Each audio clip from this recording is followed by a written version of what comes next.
It was in versus out, Nick versus Nigel. But what did we learn from tonight's clash between the leader of Ukip and the leader of the Liberal Democrats? Make no mistake, if we cut ourselves off from Europe, from the countries that we trade with more than anyone else, then our hard-won economic recovery will simply be thrown away. The debate here today is between a tired status quo defending a crumbling European Union that frankly isn't working anymore, and a fresh approach which says, let's be friendly with Europe, let's trade with Europe, but not be governed by their institutions. Nick Clegg called this debate because he knows that the European Union is more popular with voters than he is. So if he makes a case for Europe, he makes the case for voting Liberal Democrat. And that case boils down to one word: jobs. 3 million jobs is 3 million pay packets, is millions of families in this country being able to pay their bills, which they otherwise wouldn't. And that's why this is, at the end of the day, about jobs, jobs, jobs. Nigel Farage made one thing really clear tonight. His party used to be all about Brussels bureaucrats and bendy bananas and things like that. Now the message is clear. Ukip is an anti-immigration party.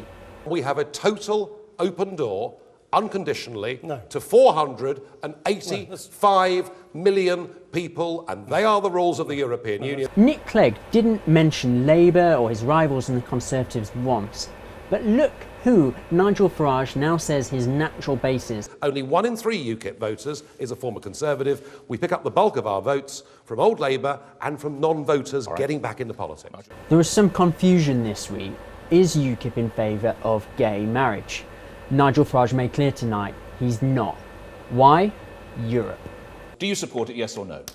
Not all the while we are signed up to the European Court of Human Rights in Strasbourg, and where we have the risk that our established church and possibly other faith communities could ultimately, under discrimination laws, be forced to conduct services that they find anathema. Here's another stance that's going to set Nigel Farage further away from the leaders of the other three parties. The crisis in the Ukraine, he says, is not the fault of Vladimir Putin, who sent the tanks into Crimea, but the fault of the leaders of the European Union. We've given a false series of hopes to a group of people in the western Ukraine, so G'd up were they, that they actually toppled their own elected leader.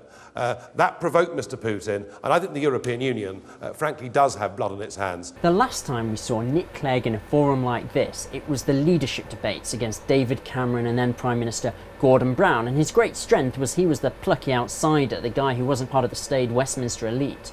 Now, he's playing the job of the experienced old hand. He's the diplomat, he's the guy who has walked the walk and sat at the negotiating table and knows what Europe actually really is like. Unlike Nigel Farage, I actually, before I went into politics, was involved in these trade negotiations. It is simply not true, what you've just heard.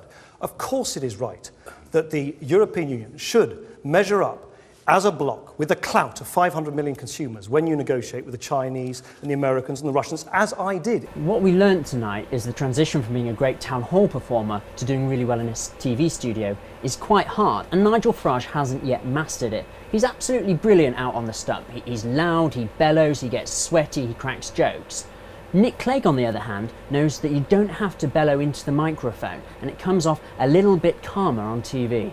Another example of the European Union keeping us safe and protecting our rights. Why did UKIP vote against? We must defend the principles of liberty, freedom and justice in this country.